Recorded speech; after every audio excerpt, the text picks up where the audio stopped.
Mess with my kids? Lose your house.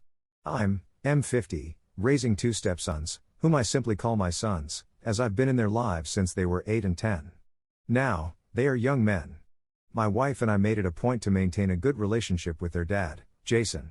We ensured he had the opportunity to be around as much as possible, even staying at our place frequently since he lived over an hour away and couldn't afford to live closer.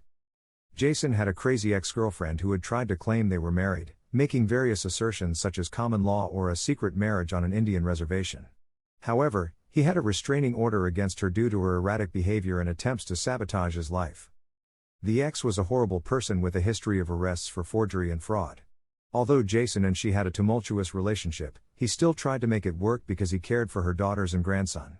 Unfortunately, she got him sent to prison for violating probation when he left the county to attend his mom's funeral without filing the appropriate form. Details are a bit unclear, but she played a major role.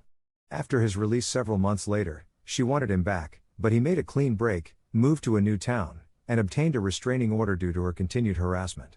She even sent texts to my kids from burner phones, pretending to be other family or friends, saying awful things about their dad. Unexpectedly, Jason died of a heart attack, shocking all of us. He was finally at peace, with great relationships and happiness. At the time of his death, both sons were minors and sole heirs, so my wife became the executor of the estate. We packed up Jason's belongings and took possession of his truck, which had to be retitled in Paul's name once we received the death certificate. The ex, however, claimed the truck was hers, creating a hassle. After going through probate court last year, with the ex falsely asserting she was the wife and sole heir, the court declared the boys as sole heirs and my wife as the executor of the estate. The ex never showed up, instead sending an email to the court filled with false accusations and insults.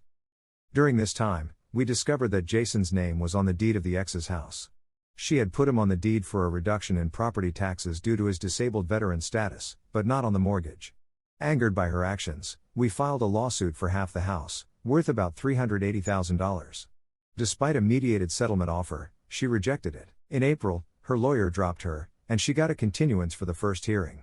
Later, she claimed to have found a will designating her as the sole heir, along with a quitclaim deed for the house. We filed suit for half the house. She rejected a mediated settlement of a fraction of the value, and the case went to court. On Tuesday, she no-showed in court. The judge made inquiries to the probate court, finding she never filed any papers. The trial lasted less than 10 minutes, and the judge recorded the facts, awarding the estate half the property. 3 lawyers will determine how the property will be sold, and she is set to lose her house, facing consequences for the first time in her miserable life. Fuck around and find out.